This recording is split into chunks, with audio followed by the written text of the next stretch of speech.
दोस्तों, इतिहास की सबसे बेहतरीन नाटकीय और प्रेरणादायक कहानी के इस एक्सप्लेनर में आपका स्वागत है। ये कोई आम दास्तां नहीं है। ये एक ऐसा सफर है जो एक खौफनाक और लावारिस कुएं के घने अंधेरे से शुरू होता है और मिस्र के एक शाही महल की चमक चमाती बुलंदियों तक जा पहुंचता है। तो चलिए बिना किसी देरी के इस सफर की शुरुआत करते हैं।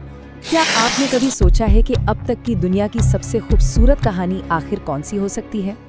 कुरान में हजरत यूसुफ अलैहिस्सलाम के इस किस्से को बाकायदा एहसनुल क़सस का नाम दिया गया है।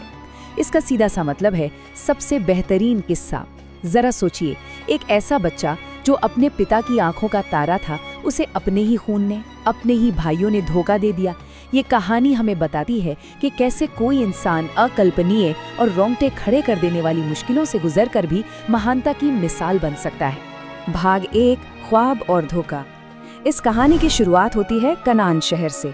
बचपन में ही यूसुफ ने एक बहुत ही अजीब और शानदार ख्वाब देखा था। उन्होंने देखा कि 11 सितारे, सूरज और चांद उन्हें सजदा कर रहे हैं। ये कोई मामूली ख्वाब नहीं था, ये आगे आने वाले एक बहुत बड़े पैगाम का सीधा सीधा इशारा था। अब यहाँ एक बहुत दिलचस्प और खतरनाक शब्द आता है, हसद। आसान लफ्जों में कहें तो एक ऐसी जहरीली ईर्ष्या, एक ऐसी आग जो दूसरों को जलाने से पहले खुद उसे ही जला देती है, जिसके दिल में ये पनपती है। यूसुफ के बड़े भाइयों के दिल में ठीक यही हसद पैदा हो गया था। उन्हें लगता था कि हमारे वालिद तो सिर्फ यूसुफ से प्यार करते हैं, और आपको पता है ये हसद एक ऐसा जहर बन गया जिसने उन्हें एक भयानक साजिश रचने पर मजबूर कर दिया। उन्होंने किसी तरह अपने पिता को मनाया कि यूसुफ को उनके साथ जानवर चराने भेजा जाए, और मौका मिलते ही उन्होंने उस मासूम बच्चे को एक गहरे अंधेरे कुएं में धकेल दिया, बिल्कुल बेदर्दी से। इस खौफनाक साजिश को अंजाम देने के बाद वो भाई रोने का नाटक करते हुए घर वापस आए। सबूत के तौर पर वो यूसुफ की कमीज पर किसी जानवर का खून लगा लाए थे और पिता से झूठा दावा किया कि यूसुफ को तो किसी भेड़िए ने खा लिया। लेकिन एक पिता का दिल तो सब जानता है ना। हजरत याकूब समझ गए थे कि दाल में कुछ काला है। ऐसे में उनका बस एक ही जवाब था, सब्र करना बेहतर है, अल्लाह ही मदद करने वाला है। सोचिए, वो अपने बेटे की याद में सालों तक आंसू बहाते रहे, लेकिन उनका ये सब्र एक ऐसी मिसाल बन गई जिसकी आज भी चर्चा होती है। भाग 2, कुएं से गुलामी तक। अब यूसुफ कुएं में है। वहां से गुजरते हुए एक काफिले ने उन्हें बाहर तो निकाल लिया, लेकिन उनकी मुश्किलें खत्म नहीं हुई। उन्होंने यूसुफ को मिस्र ले जाकर एक आम गुलाम की तरह वहां के बाजार में बेच दिया। जरा इस सफर को देखिए, भाइयों का धोखा, फिर एक अंधेरे कुएं में फेंका जाना, और उसके बाद मिस्र के बाजार में चंद सिक्कों में गुलाम बनकर बिकना। ये पतन बहुत तेज और दिल तोड़ने वाला था, लेकिन कहते हैं ना कि हर अंधेरे के बाद सवेरा होता है। यहाँ भी एक उम्मीद की किरण थी। उन्हें मिस्र के एक बहुत बड़े वजीर यानी अजीज मिस्र ने खरीद लिया। अजीज ने यूसुफ के चेहरे पर वो खास नूर देख लिया था और उन्हें अपने घर में बड़ी इज्जत से रखा। और बस यहीं यूसुफ बड़े हुए। उनके रूप, उनकी अक्ल और सबसे खास बात, ख्वाबों की ताबीर यानी सपनों का सही अर्थ समझने की उनकी काबिलियत में बेतहाशा इजाफा हुआ। भाग 3, प्रलोभन और अन्यायपूर्ण कैद। अब महलों की इन ऊंची दीवारों के पीछे यूसुफ के लिए एक और बड़ा इम्तिहान इंतजार कर रहा था। अजीज की पत्नी जुलेखा ने उन्हें अपनी तरफ आकर्षित करने की बहुत कोशिश की, लेकिन यूसुफ अपने उसूलों के पक्के थे। वो खुद को बचाने के लिए दरवाजे की तरफ भागे, जिससे उनकी कमीज पीछे से फट गई, और यही फटी हुई कमीज आगे चलकर उनकी बेगुनाही का सबसे पक्का सबूत बनी। अब जाहिर है इस घटना की अफवाह पूरे शहर में आग की तरह फैल गई। जब शहर की औरतों ने जुलेखा को ताने मारना शुरू किया तो उसने एक तरकीब निकाली। उसने उन औरतों को एक दावत पर बुलाया और उनके हाथों में फल और खंजर दे दिए। जैसे ही यूसुफ वहां दाखिल हुए, यकीन मानिए उनका नूर इतना तेज और सम्मोहक था कि वो औरतें बस उन्हें देखती ही रह गईं। वो इतनी मंत्रमुग्ध हो गईं कि फल काटते काटते अनजाने में अपने ही हाथ खंजर से काट बैठी, और उनके मुंह से बेसाख्ता निकल पड़ा, ये इंसान नहीं, ये तो कोई फरिश्ता है। अपनी इज्जत और रुतबे को बचाने के लिए जुलेखा ने यूसुफ पर ही झूठा इल्जाम लगा दिया। नतीजा, यूसुफ को बिना किसी जुर्म के जेल की सलाखों के पीछे धकेल दिया गया। लेकिन कमाल की बात यह है कि जेल में भी उन्होंने अपना काम नहीं छोड़ा। वहां उन्होंने 2 कैदियों, एक साकी और एक खानसामा के सपनों का बिल्कुल सही मतलब बताया। उनमें से एक साकी रिहा होने वाला था तो यूसुफ ने उससे बस इतनी सी गुजारिश की कि भाई बाहर जाकर बादशाह के सामने मेरा जिक्र जरूर करना ताकि मुझे इंसाफ मिल सके। मगर साकी भूल गया। रिहा होते ही वो यूसुफ को पूरी तरह से भूल गया। जरा रुककर उस इंसान की तकलीफ का अंदाजा लगाइए जिसे पूरी तरह से भुला दिया गया हो, वो भी उस एक शख्स के जरिए जो उसकी आज़ादी की इकलौती चाबी बन सकता था। बहुत दुखद है ना। और इस एक भूल की कीमत यूसुफ को क्या चुकानी पड़ी? 7। जी हाँ, 7 लंबे साल। यूसुफ अलैहिस्सलाम पूरे 7 साल तक जेल के उस भयानक अंधेरे में बिना किसी कसूर के कैद रहे। लेकिन सबसे हैरान करने वाली बात यह है कि वो अंदर से बिल्कुल नहीं टूटे। इतने सालों की कैद में भी उनका किरदार वैसा ही रोशन रहा और उनका सब्र वैसा ही अडिग रहा। भाग 4, बादशाह के ख्वाब की ताबीर। कहानी में टर्निंग पॉइंट तब आता है जब मिस्र के बादशाह ने एक बहुत ही अजीबोगरीब ख्वाब देखा। बड़े बड़े ज्ञानी हार गए, कोई उसे समझ नहीं सका। तब जाकर उस साकी के दिमाग की बत्ती जली। उसे जेल में बंद उस बेगुनाह इंसान की याद आई जो ख्वाबों का बिल्कुल सटीक मतलब बता सकता था। यूसुफ ने सिर्फ उस ख्वाब का मतलब ही नहीं बताया बल्कि एक पूरा का पूरा मास्टर प्लान सामने रख दिया।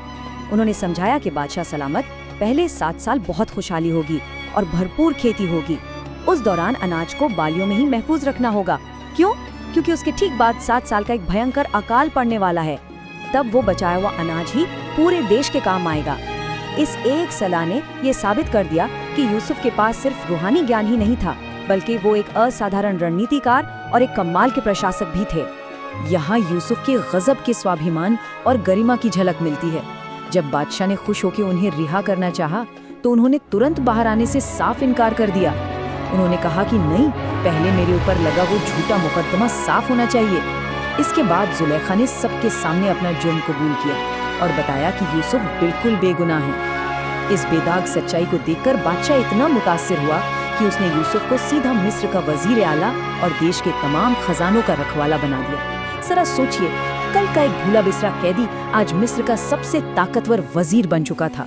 भाग 5, सबसे बड़ा मिलन। अब अकाल का दौर शुरू हो चुका था। मजबूर होकर यूसुफ के वही भाई कनान से मिस्र में अनाज मांगने आए। जरा इस मंजर की कल्पना कीजिए।